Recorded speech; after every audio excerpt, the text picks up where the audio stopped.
Monique Verdin actually came to San Diego, and she spent some time with us. She had an exhibit at our library, and she had evacuated because of Hurricane Katrina, and she showed us many of the photographs that she had been taking of her community and also of the effects of some of the flooding. Since then, she's continued to do this work, and she's collaborated with a couple of architects, and together they're bringing to us a picture of what's going on in the Mississippi Delta. My intention in bringing her back is so that we don't forget what happened there, that people are still struggling, people are still haven't been able to go back to New Orleans, and also the adjacent areas are seeing the effects not only of the hurricane, but also a few years ago, the BP oil spill. And so in bringing this show, we get a picture that is kind of a bird's eye view through the maps of the geography, of the infrastructure, of what man has done with the landscape, of what nature has also inflicted on the place, and it gives us that bird's eye view, and we can connect those dots of the changes also that are going on. But then Monique's Verdin's work gives us that more personal view of the people and their livelihoods and how they're affected by both man-made and natural disasters. And I wanted to bring Monique Verdin here to Mesa because she's a young woman, not much older than many of her students, who are just starting, in their careers here at Mesa College. And she's already somebody who's an activist. She's somebody who is transmitting the message of what's happening. And I just thought that it would be great inspiration for all of us. So help me welcome Monique Verdin. Thank you. Thank you, Mesa, for inviting me back. Thank you, Alessandra. I can't thank you enough for, Mesa's really been kind of a turning point in my life. And I just want to start by saying I had never shown my work before I came here in 2005. I had handed Alessandra's husband a CD of my images, and a month later I was here and showing the work and telling the story. And for me, the art is secondary to the story, which is that we have a severe environmental crisis happening in the world's 7th largest delta. And I happen to call it home. But it's an important place, not just for me and not just for our nation, but for the world. I think it's a PowerPoint, and it's a beautiful place that has been greatly desecrated. So thank you for inviting me here to be here to tell the story. I just kind of wanted to start. I'm going to show Anthony Fontenot, the architect, one of the architects who helped to create these data maps. He was here the night that we were supposed to have our opening, and there was massive blackout, so he unfortunately couldn't come up today. But I wanted to start with his slideshow because I think it really gives a good context for the images that I'll show of of the Louisiana that I know. So, like I said, Louisiana is home to the 7th largest delta. And here are just a few images of, what it looks like. And this kind of zeroes in on the delta itself. Our main problem is that the river has been channeled for many, many years. And it is starving our wetlands of the sediments that are vital for their sustainability. So just kind of keep that in mind as we go through these slides. Infrastructure. Why is South Louisiana important? I have a couple of facts here that I looked on the Louisiana Department of Natural Resources today. Here's your levees, your flood control structure, and as you may or may not know, we're at the mouth of the Mississippi River, so we're a very important point of entry and exit for goods, and have been for a very long time. Okay, Louisiana produces or transports a third of the nation's oil and gas supply. 50% of the nation's refining capacity is in Louisiana. 30% of domestic crude is produced in Louisiana or off its shores. 20% of natural gas. Contributes $6 billion in federal royalties and fees. 60% of our crude is imported via South Louisiana, and 43% of the strategic petroleum reserve is found in coastal South Louisiana. So when you question, why should we pay attention to this place, keep in mind those facts. We are literally fueling the nation in a fairly large way. And a lot of this flooding is not here so much to protect the people, the flood structures, the infrastructure, not to protect the people, it's to protect the port system. We need to have a channel that can, transport goods up and down the Mississippi River and has to be navigable. And that's why the Army Corps of Engineers has intervened. And that's why your federal tax dollars actually go to the maintenance of these kinds of structures. I'm just going to kind of flip through these because they're Anthony's, and I'm sure he has many other comments, but just, you saw some of these over in the gallery, and I encourage you to look at them deeply. I'm going to kind of zoom in here. This is New Orleans. Historically, it's been known as the Ile d'Orléans, the island of Orleans, and that's because it's surrounded by water. The delta's full of water. It's always had water. It's sinking. It's always been sinking. That's what happens in a delta. These are your modern flood protection levees, and so the Army Corps, their biggest deal was they decided in the 50s that if they didn't put in a structure, then by modern day, South Louisiana would no longer have the Mississippi River running through it.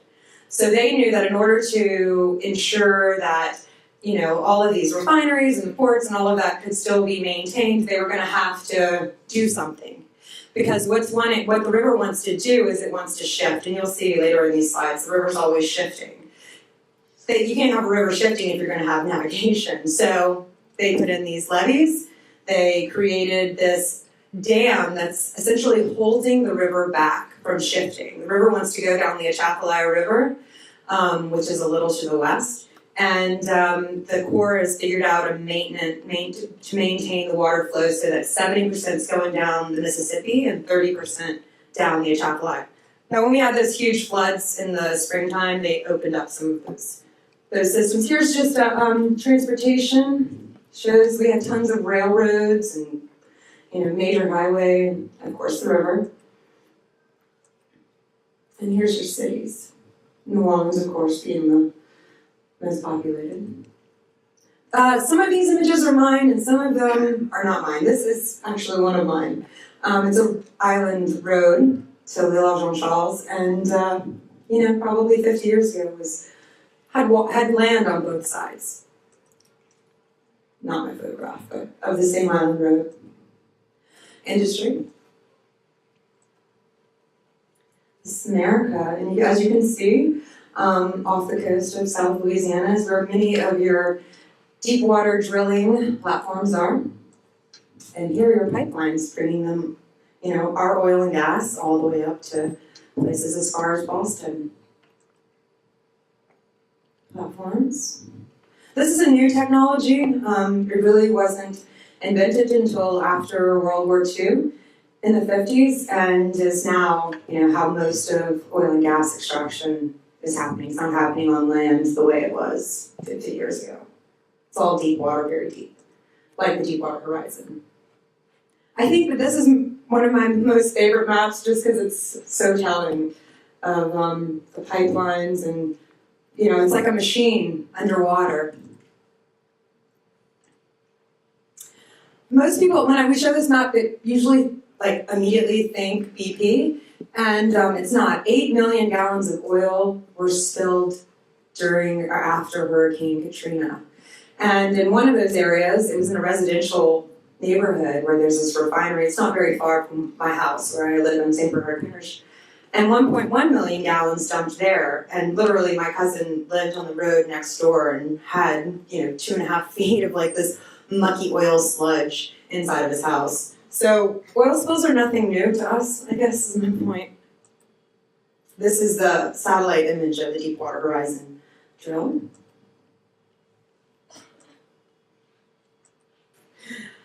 I'm just going to give a shout out to the Louisiana Bucket Brigade, and if you're interested, I encourage you to please go to their website. It's an incredible group of people, and they're empowering residents to take their own air and soil samples, and we're very active in the aftermath of BP and have been very much so at the forefront. Their campaign is not so much litigation anymore because they realize you don't really get anywhere when you're trying to call oil and gas out, especially in South Louisiana. So their main ammo these days is essentially just pushing their PR and letting the press know of what's happening and monitoring through citizen action, which I think is really great and informative and empowering because you feel so much like you can't do much, but there's other communities and other people out there who are trying to do good work and record and document what's happening. Ecology. I love this. 41% of the nation's water is drained through the Mississippi River, and that blows my mind. Another fact, I was talking with someone earlier about forestry, and I love this fact as well. So 150 years ago, we had 25 million acres of bottomland hardwood forest. Bottomland hardwood forest are oak trees, cypress, tupelo. They grow between 60 and 100 miles of a river system of, the tributaries essentially of the Mississippi River and along the Mississippi River. And modern day, we're down to 5 million acres.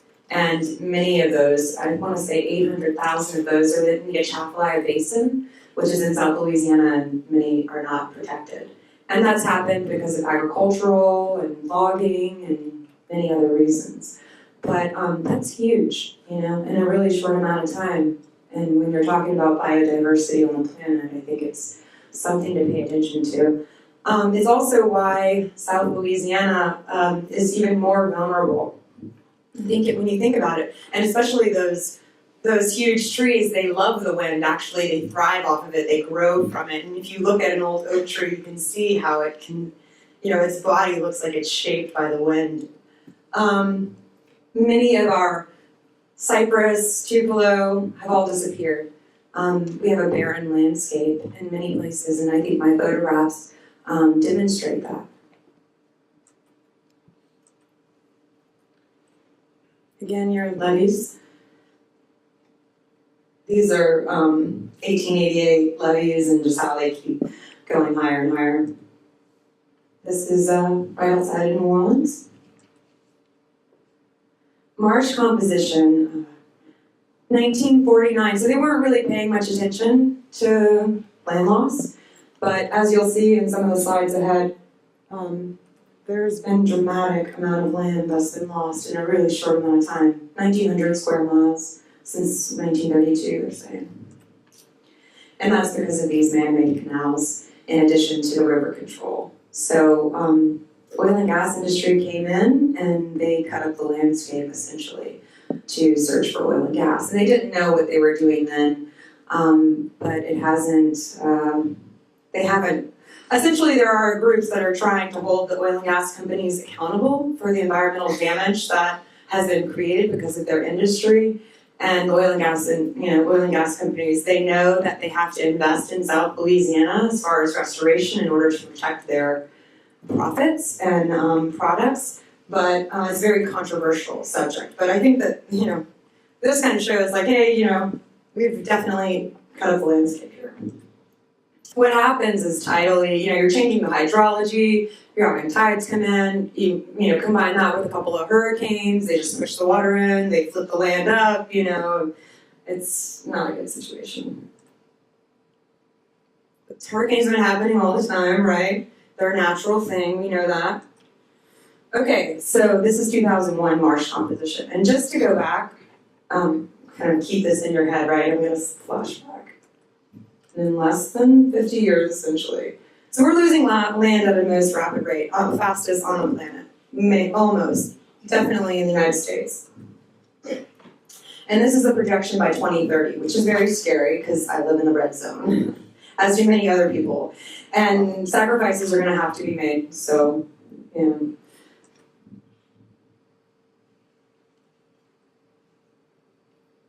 This is just saying about the 1927 floods when they put in the levee construction.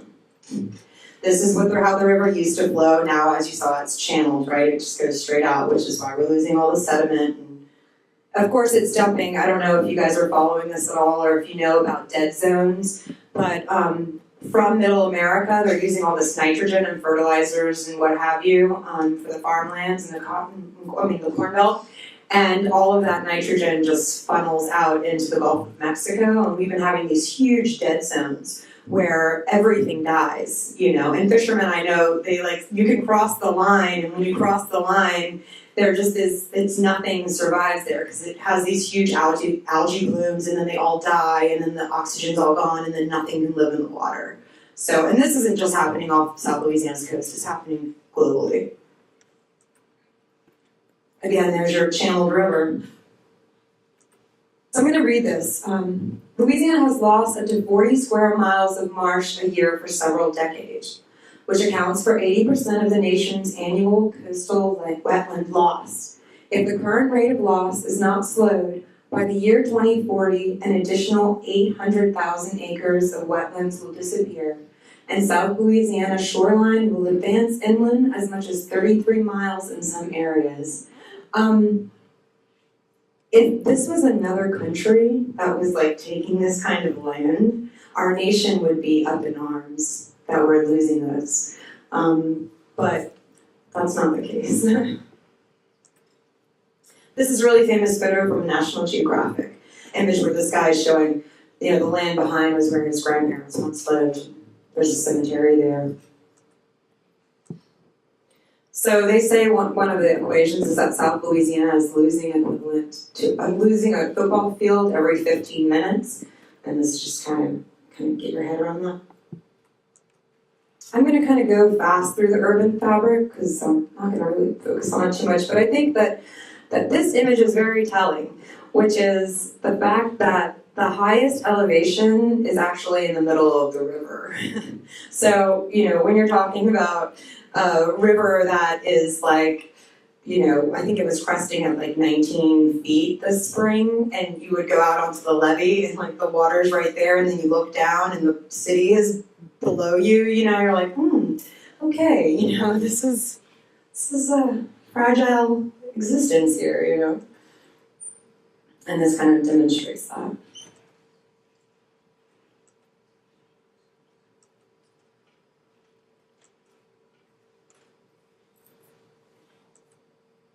I want to get to this. So this just shows all of the different delta lobes over the years, going from the oldest to the newest, and just kind of, to think of how a distributary used to work. I mean, essentially, the natural distributaries used to work.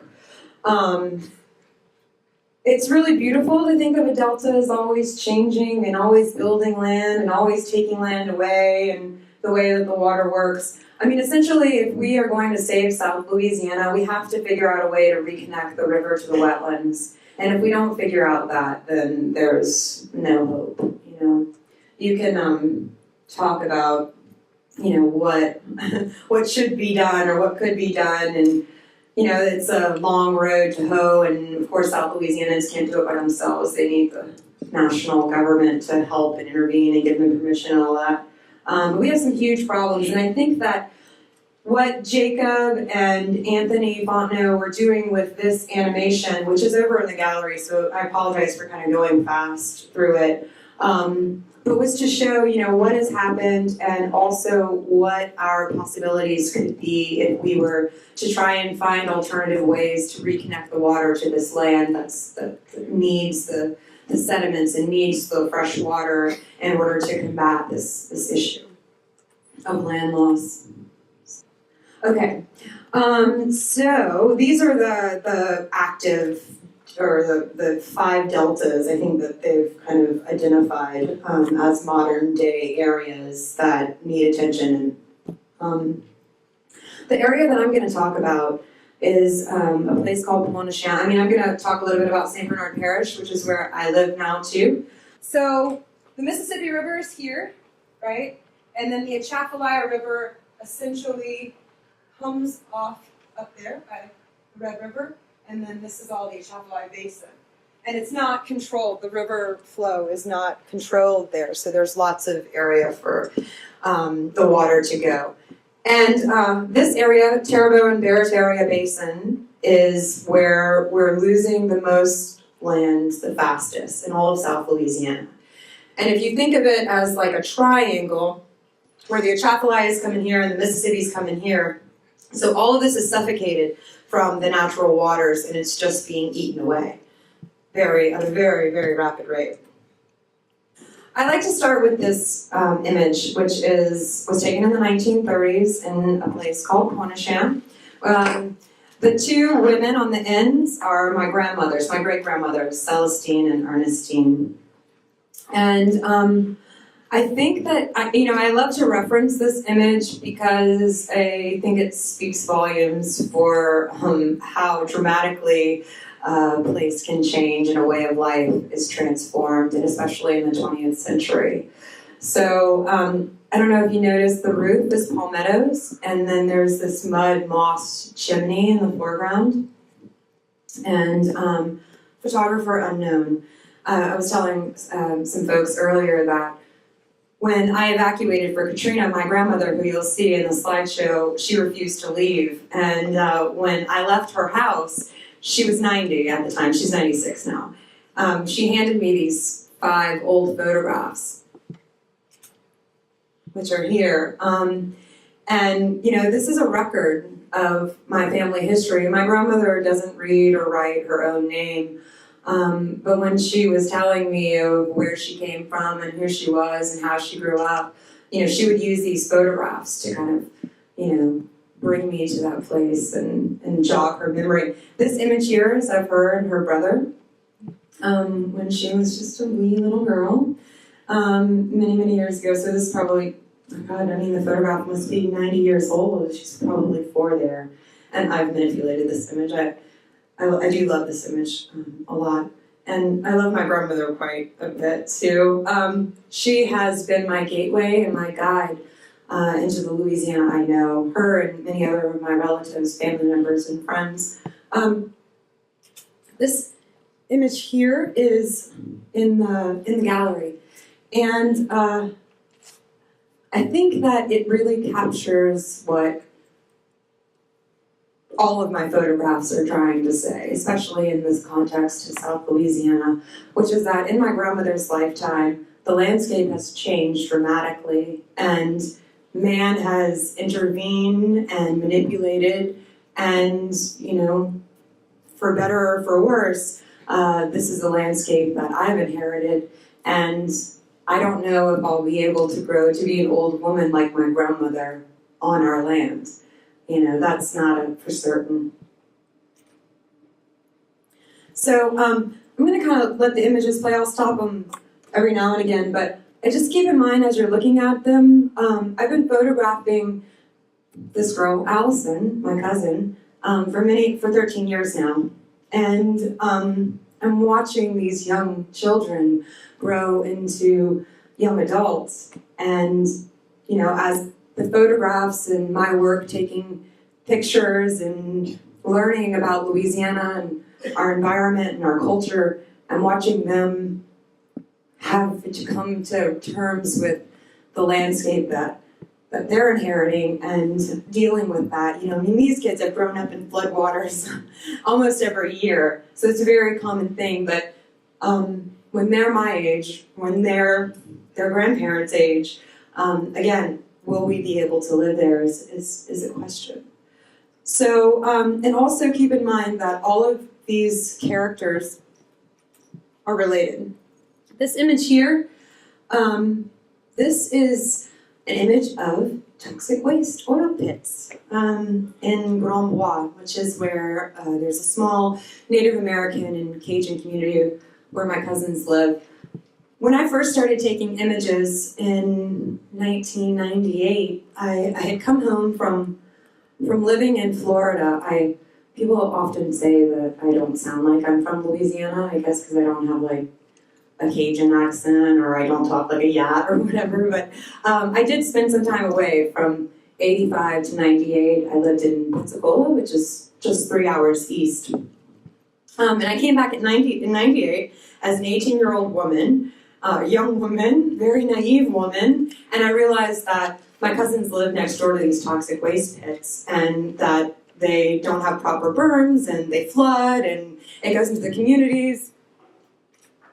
It literally is like in your backyard and in your front yard when the water comes in. It's surrounded by water on almost 3 sides, you know. And this is a very flood-prone area. So, you know, just south of there is land that looks like this. And every time you have a south wind blow a little too hard, a little too long, there's water in people's front doors. And this is why, because we have all of these canals and water and, you know, land that's sinking. So I love this image. It looks like a head to me. Doesn't it? You know, it's like, think about it, right? Yeah.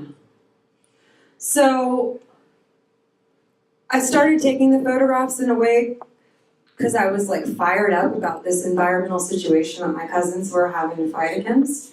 And now, 13 years later, I have this documentation of a much greater environmental story than just Grand Bois.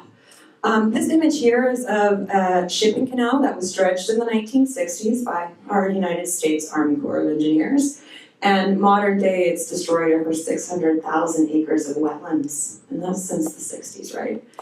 St. Bernard Parish, which is where I lived, is the big toe of South Louisiana.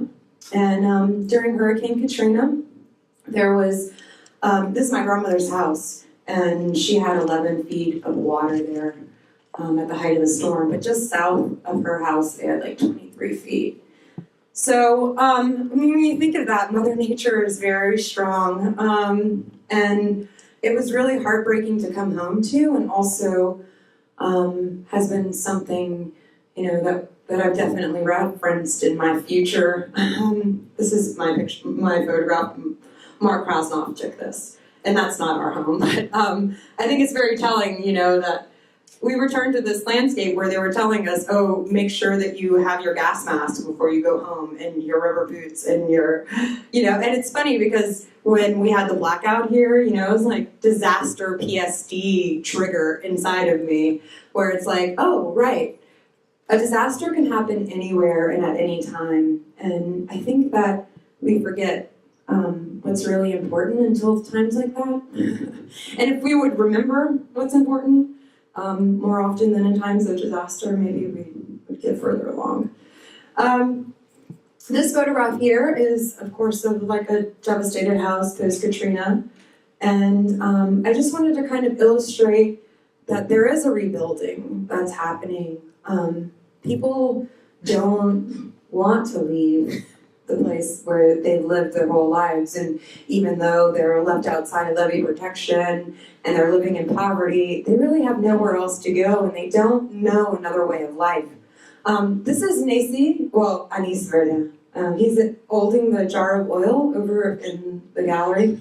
And he's been one of my primary teachers. This is his son, and they're raising a house. This has become a very common practice in South Louisiana. Actually, there's a federal grant system where they did this before they were eligible for grants, but they're handing out like $120,000 to raise your home, and it's ended up being this total racket. And this day, it's really funny because they had like the whole family there. Like the old men were under the house, and then they have like the teenagers with the chains, and there would be this like bunch of these little rickety, jacks and stuff. And then this is your final product, which is a trailer house 18 feet in the sky. I don't know what the solution is for us. But I know that, that is a solution, and it's better than having water inside of your house and having to sweep it out, which has been pretty common in the last couple of years. When I first came out here to Mesa, I showed some of these images of the flooding, and people just immediately thought, oh, right, this is from Katrina, and I was like, no, it's a little tropical storm, So, and this too, where I was showing you the oil pits, it's less than half a mile from where this photograph is taken, and the water comes in on both sides, right? And so it's just everywhere. Same with this image of the kid, and this was taken in like 2004, I guess. And I remember it was like Christmas. We all like ran outside, that morning, and there was water. There wasn't a whole lot of water.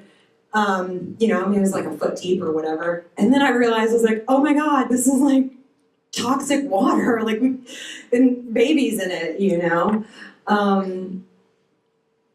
But it's a way of life that you kind of get numb to, I think, and then you have Katrina and you have a 1.1 million gallon oil spill and now you have BP and, this is a very common kind of situation. And then, what are your, after high school, where do you go from there? And you either work for oil and gas industry or you work in service industry. But everything essentially is tied to oil and gas in South Louisiana. Even if you're working in service, people who are coming in are probably employed by the oil and gas companies. So, it's hard to point the finger, especially when you're on a blue-collar coast and you feed your family from working, offshore.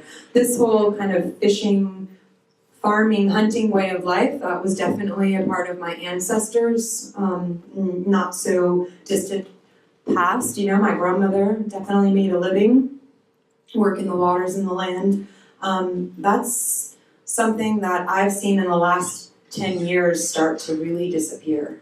The shrimpers, they were fighting Chinese, shrimp imports before Katrina and before BP, and now they can barely, afford to just go out to pay for their gas to hope that they catch anything. And from what I hear, the shrimp season has not been so good. All the shrimp are really small, and of course there's controversy with, is the seafood healthy or is it not? And I have my own opinions on that. So, I guess that I've said a lot. So if anyone wants to ask a couple of questions or statements, or I'm just gonna let the slideshow kind of keep going, but I have said, I think, most of what I wanted to say. I have participated in roundtable discussions, especially post-BP. We have this Delta discussion group, and it's coming together of nonprofits, NGOs, and then other community and business meetings. And so we would use the photographs as kind of a springboard to talk about what's happening, and then other. I like to use it for discussion. So normally I'll do a little, picha kucha. Do you know that phenomenon? It's this sharing. You get 20 seconds, 20 slides, 20 seconds a slide. So it's nice sharing. So I've done it, in Louisiana that way, which is nice. So yeah. The reclaim Coast Commission in Louisiana have been planting oak trees along the original line of the 1950 line. How is that project going on? I'm not really sure about the Reclaim project. I know that there's a lot of different initiatives out there for replanting, but I'm not really familiar with that. I mean, it's such a huge endeavor, to kind of replant the coast and also to maintain it and all of that. I know that a lot of these other kind of tree planting companies or organizations they've had their troubles, but there's an effort there, which is really beautiful to see people out planting cypress and oaks and, restoring bottomland hardwoods. Yeah. Just to kind of piggyback on what he said, because I'm from Houma. Yeah. In the general area. I am Houma. Yeah. All right. My stepdad is also. Go ahead. But there's due to some, Louisiana has had some crazy governors and a lot of corruption, especially in the cities. And what I've been told is years ago around the Huey P. Long era, there was actually they signed a lot of legislation that doesn't allow us to reap a lot of the benefit of the historic taxes. Leandro Perez, he was trying to fight for 100% of the revenues or the royalties from offshore oil and gas, and I think like New Mexico and California, they get 50%. Right, and I think that ours is just, we don't get anything, hardly. And we're supposed to get it by 2017, which is supposed to be for all this coastal restoration. And we're also supposed to be getting all of these funds from BP, which is supposed to go to coastal restoration. And that was like, Governor Jindal's great big hope after the BP oil spill. It's like, oh, we're going to save the wetlands. It's like, okay. But they're hoping, right, that, it's kind of just blatantly unfair, especially given our contribution, what we've sacrificed over the years and where we are right now. There's actually a really great book that was printed by Yale University Press, written by Ken Wells, called The Good Pirates of the Forgotten Bayous. And my grandmother, her son, Xavier, and my father, and then my cousin, they all stayed at the house together. And my grandmother has this really great story when she was 11, and she lived down in Pontchartrain. And at that time, the Delta was alive. The Cheniers, the oak Cheniers, that Chenier means like an oak ridge, essentially. They were all alive, and it was a much more healthy place. But anyway, she rode out a hurricane in a pirogue, which a pirogue is a flat-bottomed canoe. So when she was 11, she rode out a storm in a pirogue with her family, tied to a tree, with her father, standing, holding the rope all through the night. And she has a story of, the cows going by and the whole thing. Well, fast forward, and, 80 years later, she's stubborn. She's not leaving. I go there, she's not leaving. Okay. My dad's laughing. He's like, we got 2 pirogues on the back porch. If things get bad, we're going to get out. And so I'm in Baton Rouge watching as the eye of the storm is coming over my house, my grandmother's house in St. Bernard, and I call. And my dad picks up the phone. I'm like, oh my God, I can't believe this. He's like, yeah, we got some good telecommunications in St. Bernard. I'm like, yeah. Well, that was the last time I talked to him. And it was 6 days later. And finally we found out that my grandmother had made it to Houston. Now, mind you, this woman doesn't read or write her own name. Her English is pretty broken. To start with, she speaks a very, patois French, Cajun French. So what had happened was the water came, and my dad got in the pirogue boat, and he went to go find another boat. And meanwhile, my grandmother and my elderly uncle were in another pirogue boat waiting for him to come back. And from there, they went to a neighbor's barn, and from a neighbor's barn, they ended up on a shrimp boat, and from a shrimp boat, they walked the levee. She's 90, mind you, and my uncle was 70. And then, I find her in Houston, and she's just like, I was never scared. She's like, you never believe, Monique. The refrigerator just fell over and my shoes were all around me, She's like, but I was never scared, she said, So she's a tough cookie, but so it's great. But The Good Pirates of the Forgotten Bayous, it's a great story. And it kind of takes all of, because St. Bernard Parish, you know, over 90% of the parish was all underwater. Like I said, we had 11 feet. And that was all because of the Mississippi River Gulf Outlet, which is this shortcut, man-made shortcut from the Gulf of Mexico to the port of New Orleans that the Corps dredged. And they didn't maintain the levees. And not that I think the levees are our end-all, save-all by any means. But, you know, the levees just crumbled and the water just came in.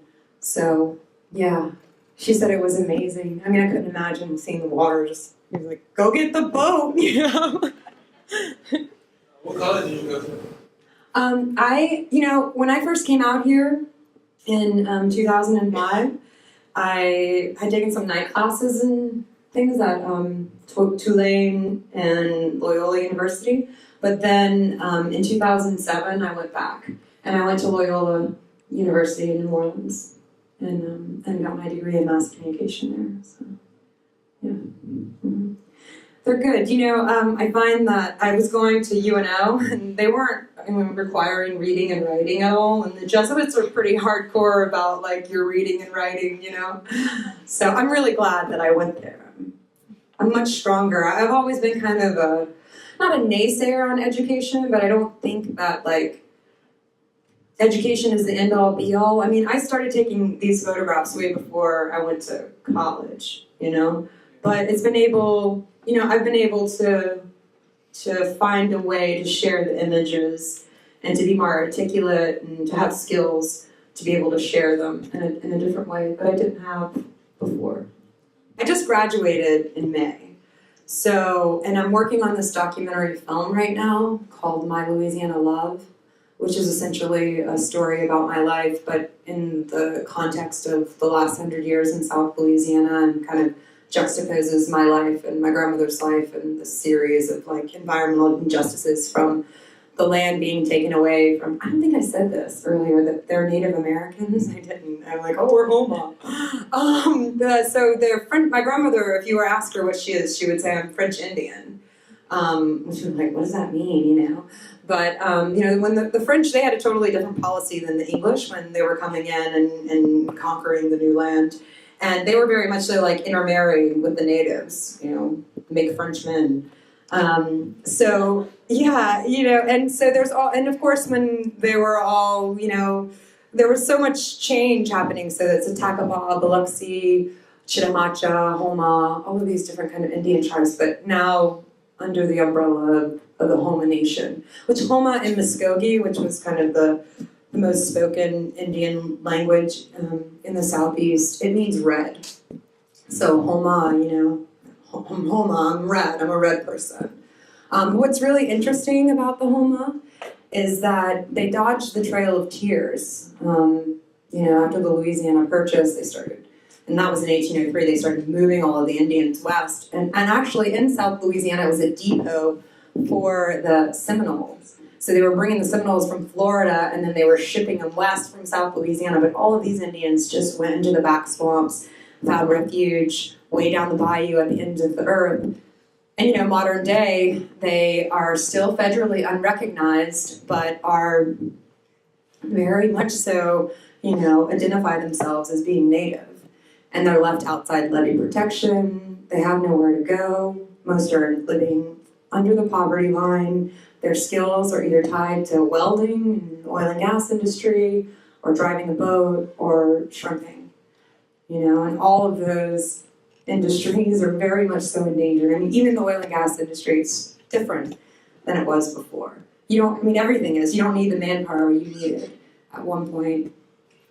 It is real life, you know, and people say I take good photographs, and it's kind of, I was saying, I feel like I'm the bearer of bad news in a way, you know, but then the people that I photograph, I love them dearly, and I think that they're beautiful, so, you know, I think that I can't take all the credit. There's an interaction and exchange there, definitely allowing me to take their eyes and take their life and take what I've witnessed with them in our dialogue and share that in a way that I don't think they would know how to actually do it. And I had never imagined that I would be here doing it in this way, you know, so I feel honored to speak for us.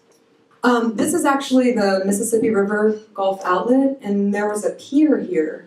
Oh, there was a pier, and then there was like the shipping channel sign. But, this was only like 60 feet wide when they first dredged it, and now it's like 200. And like I said, it's destroyed 600,000 acres of wetlands since the 1960s, which is pretty unbelievable.